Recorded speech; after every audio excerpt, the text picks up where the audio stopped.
Well, good morning there, everybody. My name is Snoo, and I like grinding maps.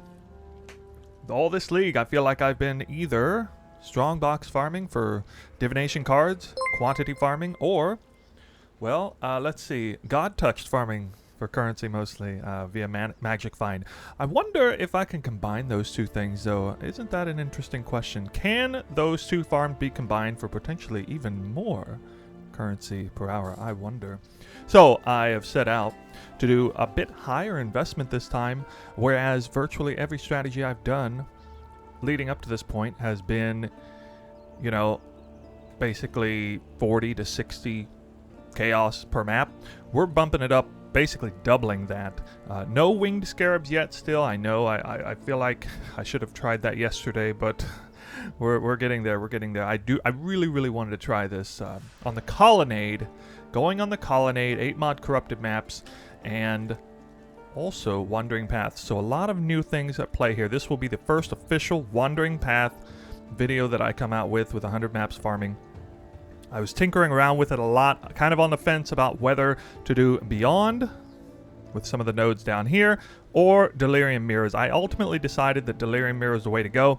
For the record, it does make the maps quite a bit harder, more challenging to do, and if you would like to follow in the steps of this strategy, I would recommend probably going the Beyond route, because it's just going to make the map so much easier for almost the same value, I think. But Delirium does have a bit more proclivity to spawn God-touched rares, I think, than Beyond.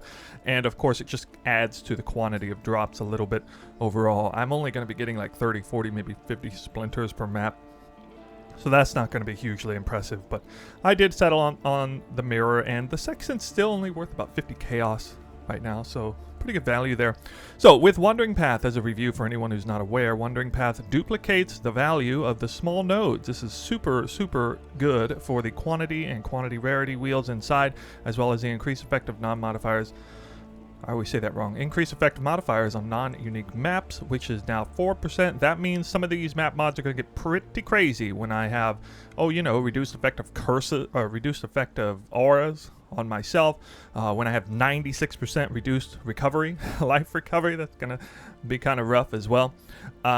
Let's take a look here. It looks like the other strategies that I'll be doing will be, as mentioned, Strongbox, quantity farming for Divination Cards. Strongbox is, in my opinion, as far as Divination card farming, Strongbox is even better with Wandering Path. And it's mainly because even though I'm losing Twice Tempted, I'm losing a guaranteed Strongbox in the map, I get guaranteed extra pack of monsters spawned. I get double the chance of reopening the Strongbox, so not 6% but 12%. That's actually pretty huge. And then these kind of wash out a little bit negative, I suppose, losing the duplicated Divination cards and currency, but increasing the chance of getting Diviner Strongboxes and Arcana Strongboxes. It's a little bit of a wash there, but I think especially the Strongbox chance to be reopenable is really what sets us apart and makes Wandering Path superior for like pure juicing quantity Divination card hunting with Strongbox and the Enraged Sextant.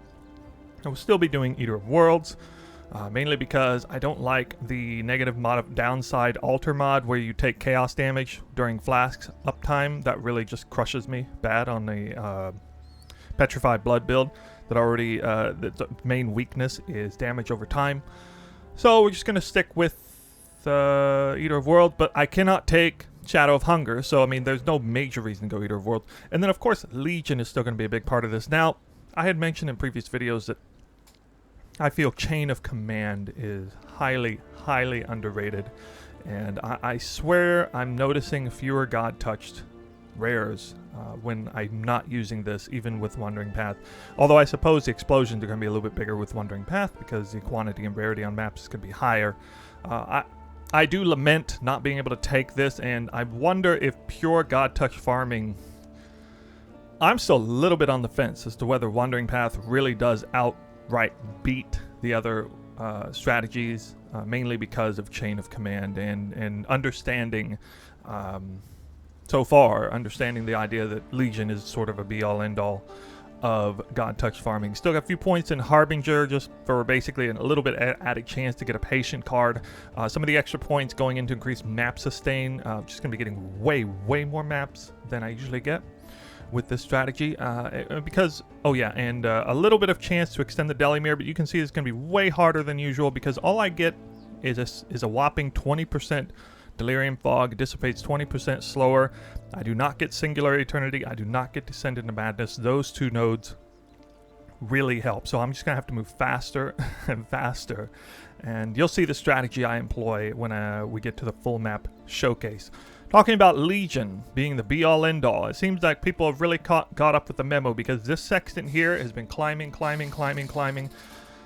I think if I was doing a low investment strategy, like, you know, the last video I did with involving Beast on Jungle Valley, low investment farming, I don't think I'd use the sextant anymore. Honestly, I think I would use a different sextant, and I'd just speed run the maps even faster because this thing is up to like 75 chaos apiece. It was budgeted in here at 75 chaos apiece. That's pretty wild because that's something like quadruple. So to get that one extra Legion, you're paying basically 4 times as much for that last extra Legion that you pay with the Scarab or the map device, which is pretty wild, actually.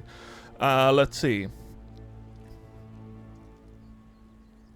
I mean, it just kind of occurred to me right now. I'm pretty sure it's more viable to go a winged Legion Scarab than it is to use this sextant. If I'm not mistaken, a winged Legion Scarab also puts an extra Legion onto the map. Yeah, so you know, maybe think about doing that, and who knows, maybe the price of these will level out a little bit. Anyway, Enraged Strongbox Sextant had capped out somewhere around 120 chaos apiece, as it just got wildly popular, Strongbox quantity farming. People have been swapping over to God Touch farming a bit now, and this thing is lowered all the way down to under 100 chaos apiece. I budgeted it at 100 chaos apiece. Still very, very useful at that price point, I think, if you're doing one of the select A-tier maps or better. We got Strongbox Corrupt and Rare, super cheap, 10 chaos per map. And I have to take this sextant too because I cannot get tamper-proof. I can't get it, so that's the only way. So we're forced to use 2 sextant slots to do Strongbox farming. And then the Mirror of Delirium, and it was either the Delirium Mirror or Beyond. So there's a whole bunch of Divine Orbs and Chaos Orbs in here to cover the cost of the sextant. I also added an extra 4 Divine Orbs to cover some of the price checks on Excellence or Awakened PoE that was valuing the bulk pricing of Scarabs, always undervalues it a little bit. These Scarabs are fairly accurate in the representation there, but they're all like undervalued, like 1 or 2 chaos apiece. And so that's why there's just so much in here. And let's see what we got here. Actually, I need to close all these here.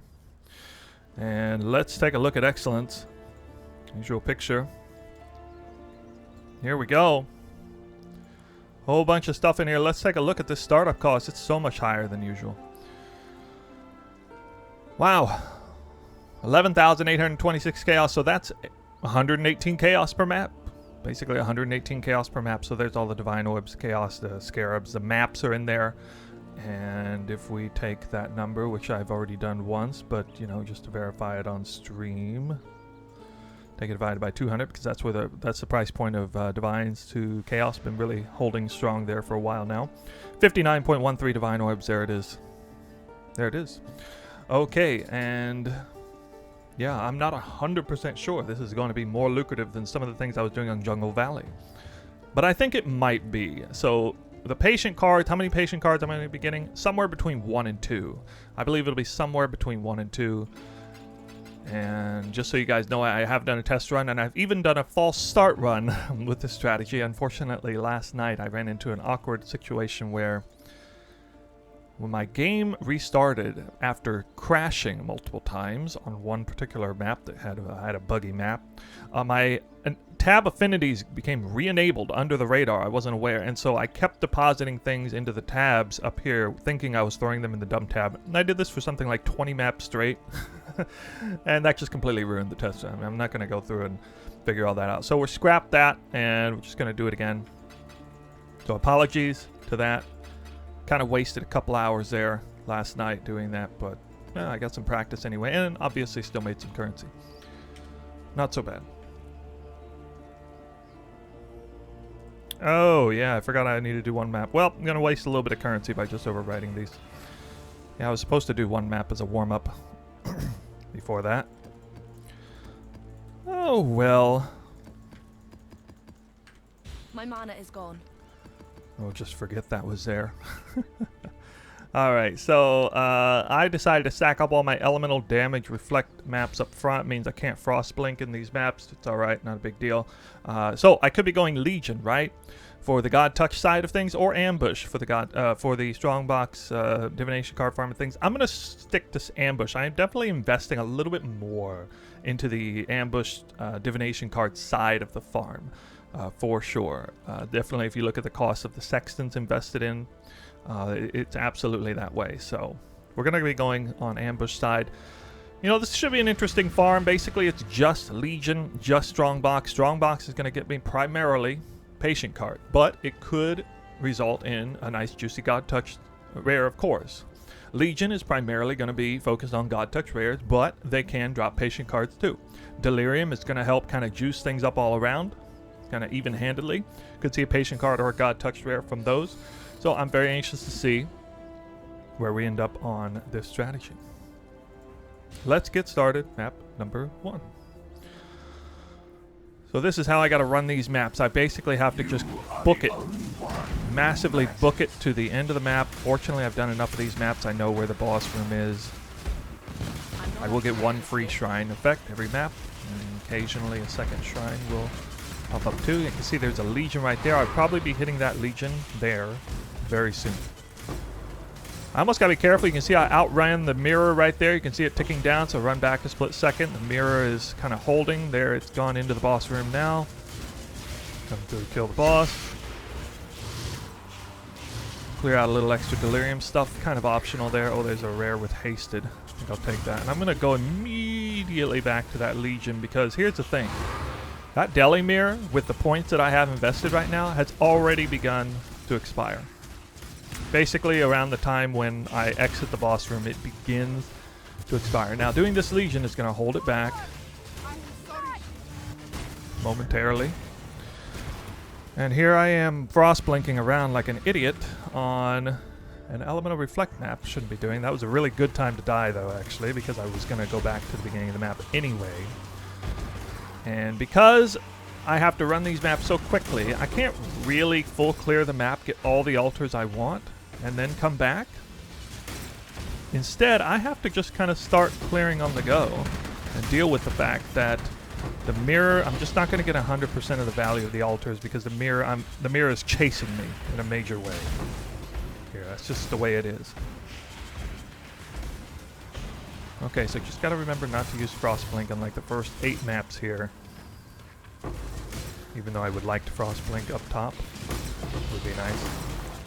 So no Patient cards or anything yet. There's an Abyss here, so we're not blocking anything anymore. So I might see Abysses, I might see Expeditions. We might see logbooks, we might see blueprints. I'm not going to be counting either of those. The final tallies. I'm not particularly that worried about Abyss. I think I would rather make sure that mirror is held back when I start the second Legion. There will be 2 or 3 Legions per map, usually only 2. Oh, I would like to hit this altar though. I still have pretty decent amount of time to clear each Legion. A little bit of extra time. Oh, there we got our first Patient card. And again, should be seeing 1 to 2 Patient cards on average per map. You see these strong boxes are quite juicy. Lots of monsters coming out of them. I do believe we basically cleared the map. I didn't see any major God-touched loot come out of anything, but I think there's a little bit left to clear somewhere in the middle. Yeah, like right here. But that is basically it, and you're going to find these maps are done in 5 minutes or less on average, I'd say. I'm not up to that just Loot yet. filter is pretty strict now. Only Chaos Orbs and above, really. As far as currency, I mean, what are they called? Orbs of Unmaking, Awakened Sextants, Chaos Orbs is kind of the only currency, 1 stacks I'm even picking up anymore. You can find the loot filter in the description below. You can find my PoE there. You can find the Atlas passive tree there. You can find my Patreon there. You can find all kinds of stuff All kinds of links and as well as a Discord. Yeah, I do need to announce that a Discord is now in play after much demand. We have a nice little Discord community that is started up. People being pretty cool, friendly in there, helping each other out about builds, including the Tornado Shot Soul Thirst League Start build. It's still tons of people coming around, seeing that video for the first time recently and starting it up or swapping over to it from a previous strategy. And then there's, of course, a lot of talk about currency earning strategies. Nice showcase channel there, so you can showcase how many divine orbs you get in one drop. Pretty fun. But yeah, that's in the description too, so check that out. And that is going to conclude the first map. So, tell me what you think about Wandering Path. I'm curious to hear you guys' opinion. Do you think Wandering Path is really all that? I'm a little bit on the fence. I do think it's all that for divination card farming, but I'm still a little bit skeptical when it comes to God-touched rares and how restricted it makes you for farming, you know, different league mechanics and stuff. Abyss can be pretty good, of course, but, you know, Abyss, Legion, and then what else, right? Map number 2. I think that's all it really is. It's just like I'm lucky and I'm very lucky and he's very unlucky, and that's the only explanation for all of this. Seems kind of odd. Oh. Why is that drop so bad? That should be higher than that. 2 Divine Orbs is junk. We got our first currency God touched. It's a whopping 2 Divine Orbs. All I want for Christmas is a God-touched rare. God-touched rare. God-touched rare. Thank you.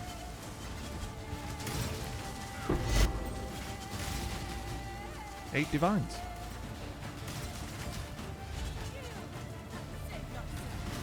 Thank you, Santa. You're the greatest.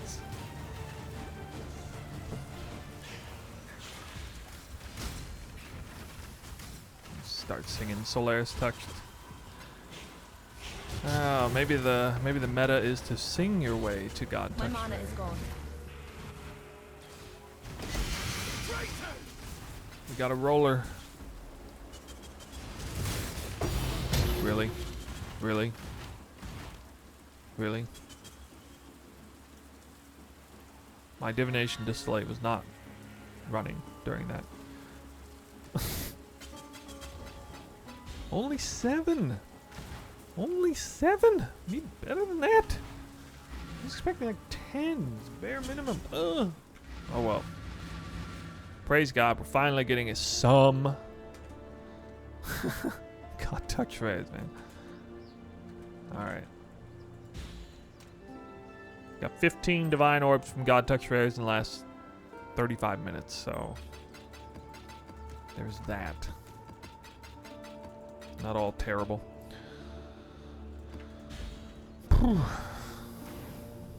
Only. Yeah, man, I'm seeing people dropping 20 plus. I still only have like a record of like 18, 19. I think it's 19 actually. 18 on stream. With 0 actually.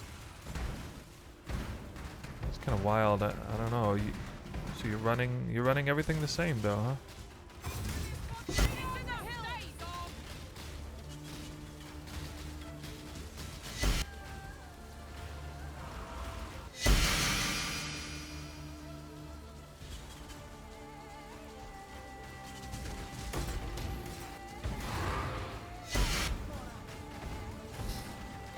Look, Mom, no eyes.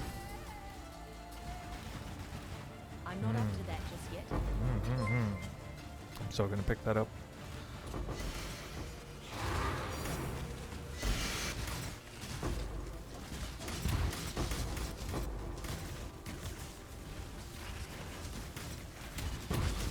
Oh. Come on, come on. Unlock. Unlock. Oh! Actually got a real drop. I got a real drop. 8 divine orbs. 8. 8. Feel that great to get 8. Really went into this expecting more than 8. My mana is gone. I got pretty big mods here, 262%.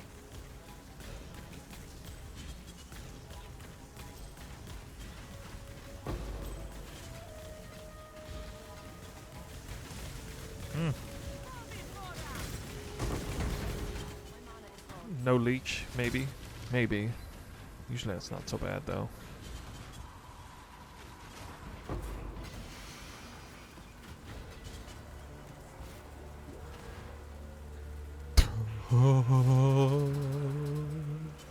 What's that doing there? Right in the middle of nowhere. This inconspicuous unnatural instinct sitting there next to nothing. Wow, really? Almost a crazy high cluster jewel too. It's so random. I scroll over these things so fast. I swear I probably missed a few of those. Because I just roll over my mouse real quick on it. I barely glance at the icon. And I'm sure I sometimes don't catch it. Is anyone here running without Viridian jewels on their loot filter? Can you imagine? Not having those only to loot filter and just never seeing it. I don't know. It might almost be worth it because you got to look at a lot of trash. There is like intuitive leap though too. So anyway, we got an unnatural instinct, so that's nothing shy of huge. And of course, to be expected with my RNG on uniques. The only thing strange now is the fact that I haven't yet to find an Aegis Aurora. I should have found one of those already. Temple Chronicles. Yeah, I just bought a bunch of those double corrupt. Hey, almost 10. Almost. Definitely not a Legion monster. I got lucky there. 4 Exalted Orbs, 1 Annulment Orb, but 9 Divine Orbs. I did have the chance to duplicate currency there too. All right. Got a 9 Divine Currency Goblin and a Patient card. Yeah, I got a loot filter, exclamation point filter.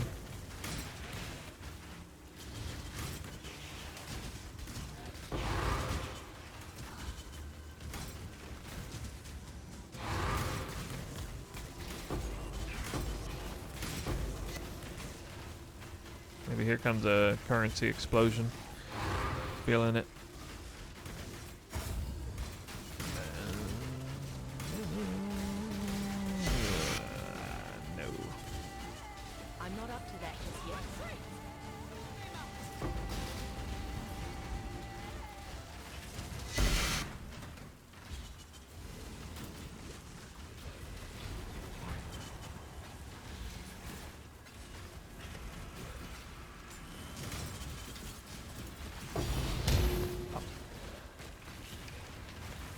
Well, I take it all back.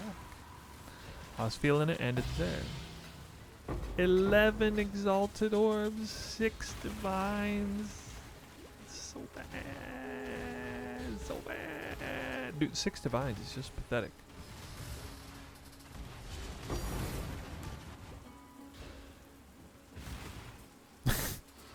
Wow.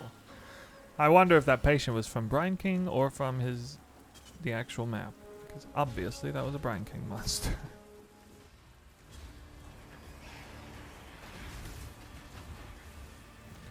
Innate map quantities crazy. Well, yeah, there's a lot of altars at play here. Yeah, I don't think I even hit 50%. I don't even. Oh my god. Yeah. Oh, dude.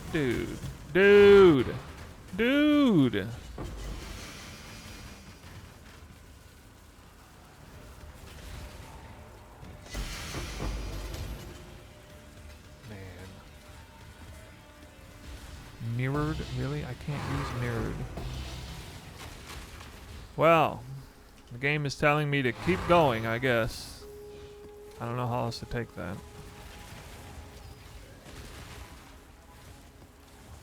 Like, not even a high value map in here. You could have at least dropped it. Something. God. Mirrored loot. You're telling me... So this is mirror image. I actually got a mirror image. God touched rare. Mirror image, but not currency. Dude, you know how insane that would have been if that had actually I'm been not up to that just currency? yet. So that could have been like 30 plus divine orbs. Here it is. We got the results of 100 Colonnade maps featuring Divination card farming combined with God Touch farming, Legion, and Strongbox. It had occurred to me that this strategy I did is very, very similar to what I did on the Colonnade earlier this league. It was also Legion and Strongbox, but it was only focused on Divination card farming, as whereas I did find a few God Touched rares, of course, got some loot there. This time we were trying to see if it was viable to do both. Let me give you the results to you all here. We're going to start by noting that I did get some cluster jewels, so I did not choose to go beyond. I went Delirium. Kind of probably should have done beyond, especially would have been more relatable as a strategy that could have been replicable. But at any rate, because I went Delirium, mirrors on every single map, we are going to count the cluster jewels. And there's a total of 5.4 divines worth of cluster jewels here, primarily in this one right here, this bad boy. 84 plus 12 passive Boyer cluster jewel does appear to be about 5 divines as a baseline for, as a base it is. Got a couple of 8 mod cold clusters. These are all 83-ish, and then a bunch of reservation 3 passives. Yeah, anyway, totaled out to about 5.4 divines, and of course we are adding in the fully leveled gems. Now, usually I only have awakened exceptional support gems, but in this case I wasn't able to quite fully level 2 full rounds of those. And then I did happen to level the Awakened Greater multiple projectile support. So what really happened here is that I almost leveled all of them, but I was a little shy. So what I'm going to do is I'm just going to pull the Awakened Greater multiple projectile support, which will be counted as 2 divines, not 1, because they're higher stakes or even more valuable. You can just straight up sell these for an extra 2 divines. You just level these and sell them for 2 divines more. The market does fluctuate a bit on that, but it appears to be a great candidate for a double corruption, because the only thing that can really go wrong here is if the quality gets lowered. They're still worth almost exactly the same corrupted as uncorrupted, and then they're basically double in value if you get an up on that. These were quite a few divines, though. I think somewhere in the neighborhood of like 15 divines as a baseline cost. Kind of hard to remember on that one. Anyway, we'll get to that shortly. Of course, I got all the temples. So we're just doing 9 gambling double corruption this time, not a full 12. That said, there are a lot of stack decks that will be put in there, and there's just a whole bunch of loot in here. These are all the dump tabs. Did bleed all the way over to dump tab C, so it looks like I got quite a bit of loot. Got totally ultra debated by this corrupted triple white socket oppressor shield that happened to show up on the loot filter, because that's how it works. If they're triple white socketed elegant round shield, it assumes it's a squire, and it was not a squire, so oh well. Can't get everything we want.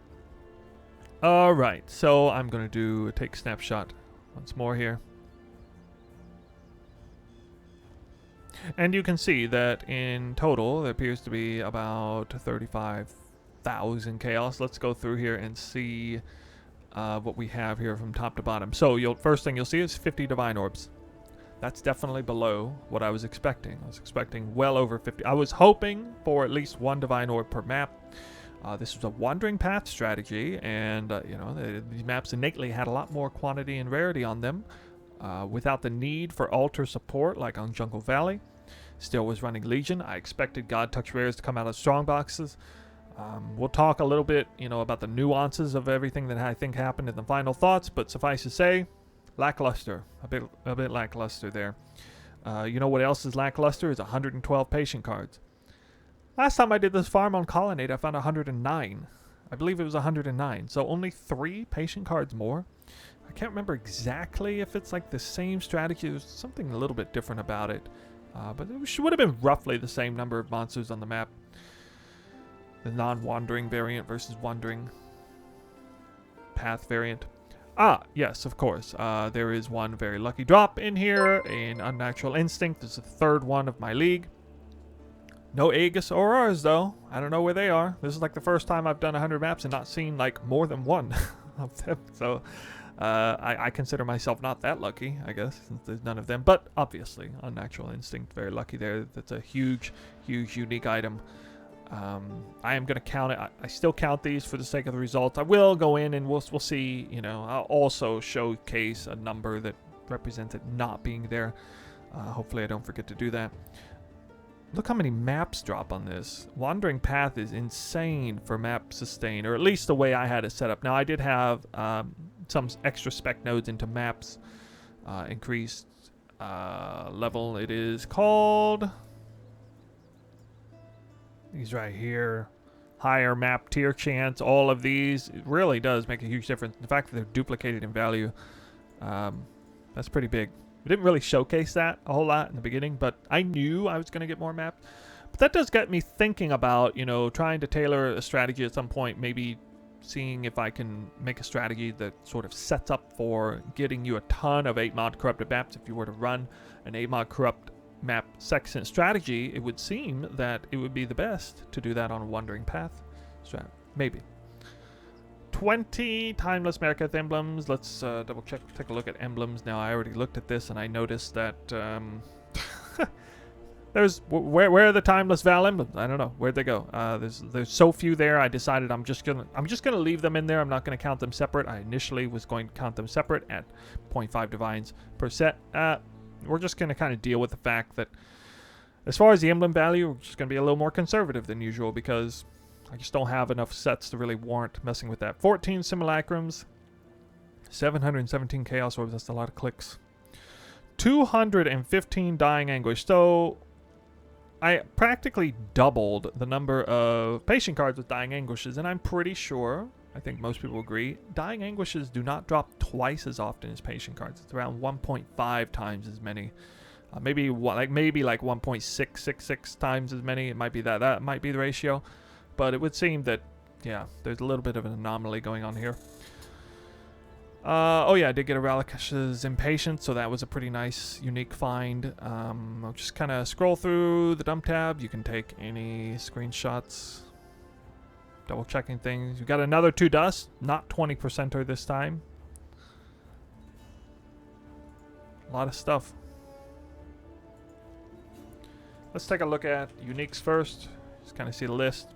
I mean, my goodness, it's just so much more than I ever saw last league. The Reliquary Scarab is real business. That's so many, and yeah, I'm getting to the point where I can kind of expect in 100 maps. I can kind of expect a few, or at least a couple big unique drops out of it here. So that's that. Divination cards. We're running a Divination Scarab. So nothing crazy big here. I did get one Sephiroth, I remember. Yeah, right here. One Sephiroth. Sephiroth was the highest value random divination card that I got out of a Diviner. Strongbox 3, Dragon Hearts. I thought I got more than that, actually. But yeah, you can see there it is, the Patient Dying Anguish. And it's just all really kind of low on the divination side.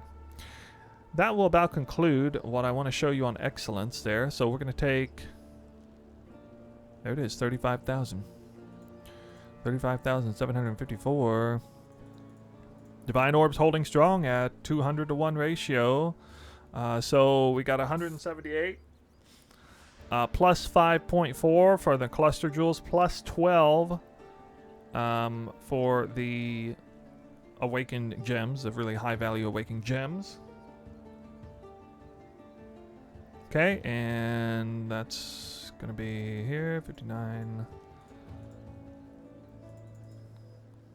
Oops. Got crossed up in my brain a little bit there. Let me do that again. That's 5.4 plus 12. Okay, now this is the number I want to see here. Now, not even hitting 200 divines was a little bit alarming because the investment cost is so much higher than it was before. But you can see here the investment cost 59.13. It was 118 chaos per map. This took roughly 5 minutes per map. That means I'm clocking in at around 8.5 hours to do this entire set. So we divide this by 8.5 hours, and it's actually a little bit better than I thought. I didn't consider that. So 16 divines an hour. Or, yeah, this number would be 16 divines an hour. 16 divines an hour. And then this number. Here is the net. Okay, and that's basically the results I got it. If I count a few little things on the side, so yeah, I don't know. I really don't know the big takeaway on that. I'm gonna give myself a little bit of time to digest it. We're gonna do the gambling portion next, and then do the final results at the end. But there it is. For this particular set, I got 16 divines an hour. Oh yeah. Let's take it minus 19 divines for the unnatural instinct, just for fun. See what I got without that massive unique drop. This would be very baseline, very, nothing lucky at all. Rather lackluster results on the God Touch loot, rather lackluster results on the Patience cards.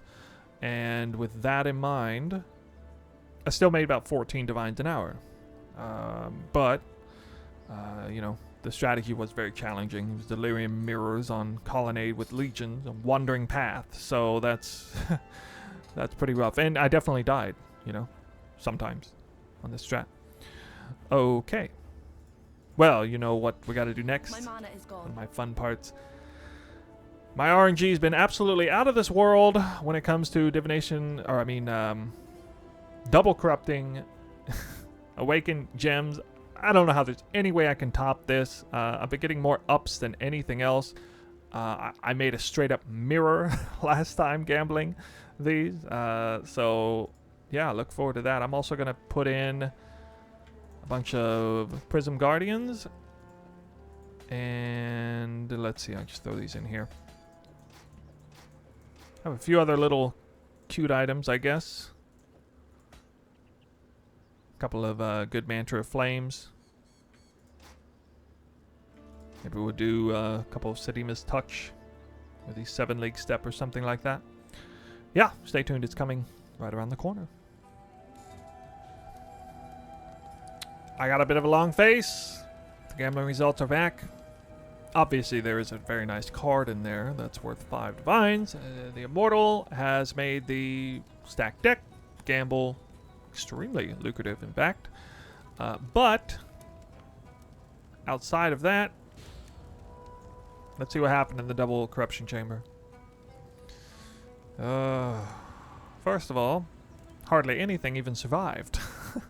In here, I got 1 Prism Guardian and a couple. Both Mantra of Flames I double corrupted. Did actually double corrupt into something, but for this particular item, it doesn't really matter unless you hit one of the good ones, which is basically Corrupted Blood or Reservation Efficiency. And if you hit both, then it's like 100 divines probably. As for the gems, my usual one that makes all the currency in the world. Oh my god, I only had 1 up and it was the lowest stakes gem. 3 stay the same. And 5 went down. 5 went down. So, I lost a lot of money. That's a lot of currency down the drain. I don't know exactly how much. Just ballparking it, probably 60 divine orbs, maybe. Maybe down 60 divine orbs. Something like that. Anyway. Fortunately, Awakened Enlightened supports, I can level them back up, still sell them for like 10 divines or something like that, so it's not a complete loss. But that is it. That's all there is. Because the stack decks are there, the gems are there, and no major hits there, so overall, lost a fair bit of currency. In the gambling portion. Obviously, I deserved every bit of that after the last, I don't know, what, like every single gambling portion this league, I've come out way ahead, more and more ahead with each passing one. Yeah, RNG karma caught up with me. this one, and that's fine. So, let's talk about the farm. Final thoughts on the farm. I think, as far as my own personal luck is concerned, I got a little bit unlucky. The Unnatural Instinct was an outlier there. But I honestly can't believe that I only got 112 patient cards in 100 maps when I got 109 patient cards in 100 maps before, and I thought that number was also a little low. So I was expecting, I'd say, at least 150. I was expecting at least 150 patient cards, 1.5 patient cards per map with this particular strategy. So woefully let down there. Maybe I got a little bit unlucky, but probably not that unlucky. So it would seem that I was just overshooting a little bit there. At the same time, Wandering Path is one of the big changes to this strategy. What did I think about Wandering Path? I thought it was actually pretty good. Despite the results on the Divination cards, I still think it was pretty good. Certainly felt like the pack size came out higher. The extra chance to double open the strong boxes felt really nice, and just seeing more stuff come out. Although I must say I was very disappointed in that I didn't see I'm not even sure, trying to recall if I saw a single God Touch rare come out of a strong box as a monster, one of the monsters out of strong box. Now strong boxes typically don't spawn God Touch rares very often at all, but I have seen them before. I don't know if something got patched or if I just got insanely unlucky in that respect, but not seeing a single not even a bad one out of a strong box is wild. I don't know what happened. And if you do get a God Touch rare from a strong box, it can be super nice because you're gonna get that 500% quantity multiplier on it as well. Well, how about for God Touch farming? So that was the biggest letdown. I only got 50 out of 100. It's really hard to tell whether that was bad luck or to be expected, but certainly it makes me lean against doing Wandering Path when doing God Touch farming. And this would be especially true on Jungle Valley, where you can, tailor make the strategy to give yourself the highest premium altars, take the passive point Shadow of Hunger, which we can't see what it is right there. We just do this right quick so we can see it. 30% increased chance to find Eater of World altars in your map. Super strong on Jungle Valley. I think it can almost completely make up for, on average, it almost completely makes up for the lack of Wandering Path. Wandering Path is a bit overrated. I felt this way going into it before. This is actually, I think, the third time I've tested Wandering Path. The first two times I tested it off stream, fewer sample size, in a variety of ways.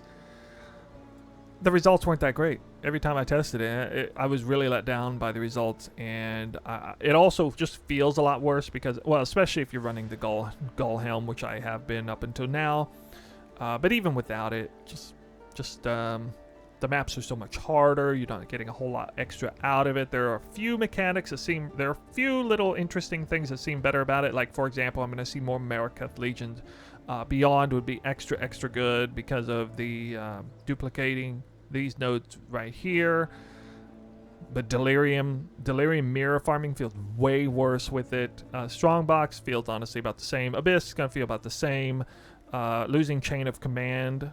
Again, more and more, the more I play, the more I think this notable is a godsend. Extremely strong. I haven't done things like Harvest or Expedition yet, so I can't say for those, but I'm pretty sure those rely very heavily on their notables anyway. There just does not seem to be a single league mechanic that really benefits from Wandering Path. You're just kind of hoping that the increased quantity and rarity, that alone just makes up for it. And I don't know, it just feels like it doesn't really do the trick for me. Even with 8 mod corrupted maps, which is what you would probably run. This will not be the last time I test Wandering Path for sure. I still think it has a place.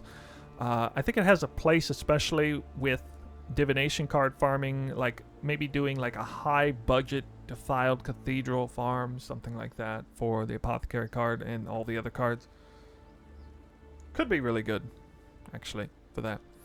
Aside from that, I think with God Touch farming, I am probably not going to test it a whole lot more if my focus is God Touch farming. And it's going to be for most of the rest of this league. I think that's what's new, and that's what's exciting, and that's what seems to be, you know, driving most of the interest from the players at this point in the league. So yeah, that's kind of my final thoughts on Wandering Path. Not all that. This is the third time I've tested. I just don't really see. Let me know what you think in the comments about Wandering Path. I certainly haven't heard of anybody having wild success with Wandering Path. It just kind of seems to be this sort of assumption that it is so much better than not. I'm just not feeling it. I certainly feel like I can run strategies that are much easier going, much easier with less gear, much easier with less magic find, able to be ran faster, with fewer deaths, by more players, and the results are actually going to be more currency per hour for the vast majority of people. Yeah, so I definitely do want to hear. This is one of those cases where I really, really do want to hear if you have an opinion on this with magic finding, with God touch farming, because so little is known about it. We got, you know, the community kind of has to come together and figure these things out. But I'm doing my part. This is 100 maps, Wandering Path. I do not really recommend. I honestly can't say that I recommend trying to farm Divination Cards in conjunction with God touch farming with a Wandering Path tree. It seems okay. But in 16 divine orbs an hour sounds like a lot, yes, but in the context of the kind of currency that I've been earning with a variety of different strategies, it's not actually a lot. It's sort of middle of the road, and the thing that makes me really swing away from it is that it was just so much more challenging than the other maps. Think about that last farm I did on Jungle Valley. That was such a breeze. I mean, I was just casually going through the maps, doing them in like 3 minutes, making probably consistently over 20 divines an hour. Super easy mode, easy farming there. So I like a challenge. I like playing hard stuff, but as far as, you know, trying to make a core strategy that I want to do, you know, grind, it's not going to be a strategy like this. So that's all I got to say on that matter. Let's see, a lot more content coming up. Actually, at this very moment, this time that I'm recording this exact moment here, it is the day after my last day of work at the former company, which means I have a lot more time on my hand to produce more videos, to do more streaming. In fact, right here in the middle of doing what will probably be the longest streaming session that I've ever done, going over like 6 hours, which isn't saying much. I know some people stream a lot longer than that. Yeah, appreciate you guys checking out the video, and there will absolutely be more coming your way. I'll see you next time.